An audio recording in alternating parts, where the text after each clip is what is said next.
Hey, this is Professor Lilly, and I just want to go over where we are in the semester. So we are in the middle of Module 5, as you know, so everybody should be wrapping up their data collection at this point. Um, if you recall, I recommended that everyone be doing the data collection at the end of October in the first week or week and a half of November. So the next, even though we're still in Module 5, which is obviously several weeks long, then the next phase, which is part of the Module 5, is what I call data analysis. So once you are done with your interviews or your ethnography or once you've gotten many people to take your qualitative survey, or you've conducted your focus group, you want to then step back and look at your data and try to make sense of it. How does your data that you've collected help to answer your research questions, and what does it all mean? So I have a couple resources here for you to start your data analysis. First of all, there's a link here that says lecture on research paper in data coding. And actually, I wanted to note here that it kind of got cut off the beginning. So at the beginning here of what your findings are. So here we see it's all about the web hits here. So this is something that someone actually said. Okay, so basically, what I'm talking about here is an idea or strategy for coming up with a title for your research study. So, and a lot of qualitative studies do this, where they actually pull a quote or phrase from the data. So, in the case of this study I'm talking about that I did in 2007, 2008. I pulled it from a one of the answers to a qualitative survey that I did. So in this lecture, is doing two things. First of all, it's talking about what the different sections of a traditional research paper are.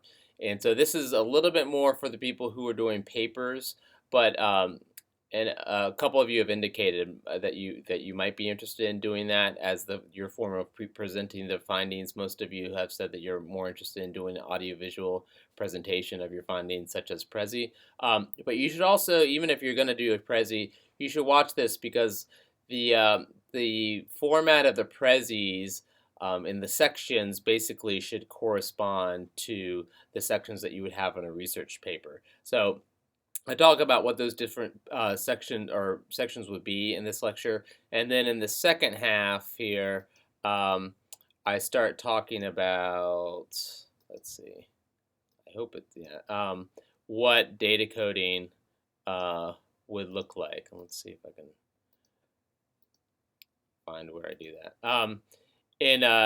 Oh, here we go. So in this section here, I'm actually showing and talking about how I did my data analysis. And for me, what I actually did was I took colored pencils and started going through all of my surveys and looking for themes and categories. So I tried to, in a way, basically kind of make sense of, what kind of group of survey respondents answered this question this way, and which ones answered in a different way, and kind of what kind of themes are arising in all this data.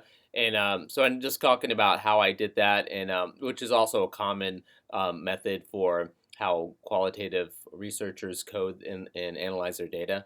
So again, even if you're not planning on doing a paper, you should definitely watch this whole video here. And the second, so that would be here, if you click on Lilly Lecture on Research Paper and Data Coding. And then the second video is on the format for doing Prezis and or a rough draft of your paper, and that one is here. And here's where I kind of talk about, if you're doing a Prezi, how does that correspond with the sections of a research paper? So what kind of things do you want to make sure, or aspects, sections, if you will, do you want to make sure that you would have in your final research Prezi presentation? So two videos here for you to watch, and you really, I think, should watch them this week. And I also have a PDF of the actual pre-publication version of that paper, research paper that I did that I'm talking about in that lecture. There is a module here, or rather a forum for asking questions. You can use that if you have like a general question about doing your data analysis, or starting to do your rough draft of your presentation, or you can just email me directly. So in terms of deadlines, so I have gone ahead and set a deadline here for your rough draft. So basically, once you're done with your data analysis and you've come up with themes, it's not good enough to just throw all of your data on into a paper. And oftentimes there is a results section that basically summarizes here's what the results, but the analysis goes another step further and tries to explain, okay, so here's what all of this data really means. And so once you feel like you've done that, then you can start working on your paper or presentation. And I've set a date for right after Thanksgiving, for Sunday the 22nd, to submit those. Um, if you're done with your rough draft early, please do submit it earlier. So if you submitted it before Thanksgiving, I will be with family for Thanksgiving, but I'll try to set aside some time to look at some of the rough drafts that maybe were submitted before Thanksgiving. And basically, my feedback on your rough drafts will be first come, first serve. So I'll just go down in order that I receive them, and giving feedback. And that's the main. You will get a grade for your rough drafts, and in general, I'm looking for your final presentation to be basically half done. So if you were doing a paper, that would be about 7 or 8 pages of the paper, or the Prezi, again, about half done.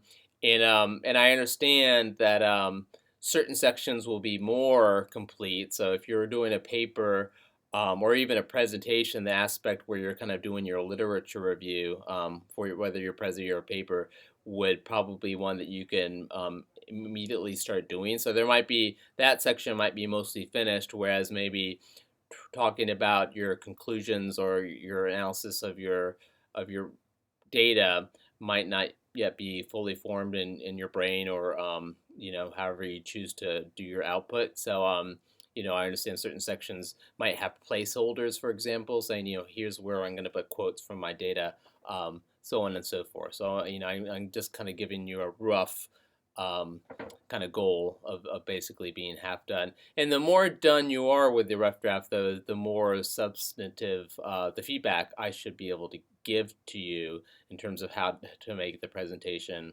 or paper better. So again, you can turn it in earlier, but you have to, if you don't want to have a penalty, you need to submit it by the Sunday, and this is the Sunday after Thanksgiving.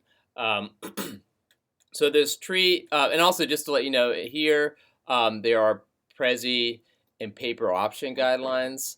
Um, this lecture here is the same one that I did up here. So, and it's just in two places because you might actually decide to look at it when you're into the rough draft module instead of right now. But these are the guidelines, kind of more written out. Do note that for the literature review, you need to have at least 7 works there. And again, in that you can show in whether or not you choose the Prezi option or the paper option. And it gives you some kind of length guidelines here as well. There are 3 ways to submit your rough draft. So if you choose a paper, then you can do your paper and save it as a PDF or in Word, and come here to, this is a tool called Turnitin, where you're able to submit a paper, and through the Turnitin app, I can give you a video and other kind of text feedback on your paper. If you choose to do a Prezi, then the easiest thing to do is use this rough draft blog. So you create a blog post, and in Prezi, you create your Prezi, and then you can get its link. Okay, so it'll have a link on the web, and you can come to the blog and you say, here's my my rough draft, and you paste in the link there so that I can click on it, or other students can click on it and look at your rough draft. In that blog post, you can also, you don't really need to type in a lot, but it'd be useful if you type in, what you might be struggling with or what you're not sure about, so that when I'm giving you feedback, I can address those concerns or confusions you might be having. And I will respond, give you feedback through the comment posts or feature on the blog. And I will put the grade, though, in the grade book on Moodle, so that it's you have privacy. Other people will be able to see the feedback, but they won't be able to see the grade. Only you can log into Moodle and look at the grade book for that. And then for another option is to create a PowerPoint and then click on here and upload it to VoiceThread, and then you can annotate each slide in the PowerPoint. When you do that, you don't necessarily have to add narration to every slide, but certainly the ones, several of the slides should kind of go into more detail where you're talking about whatever it is you want to talk about. So yeah, and then after that, basically, I will be giving you feedback, and you'll have several more weeks before, and I'll give a final deadline when we get into early December about when you need to have the finals turned in. But it'll be the same basically as the rough draft, the same ways to turn it in, the final version of your presentation, and then the last week, though, we'll have time to kind of to decompress and talk about your research experience in a discussion forum.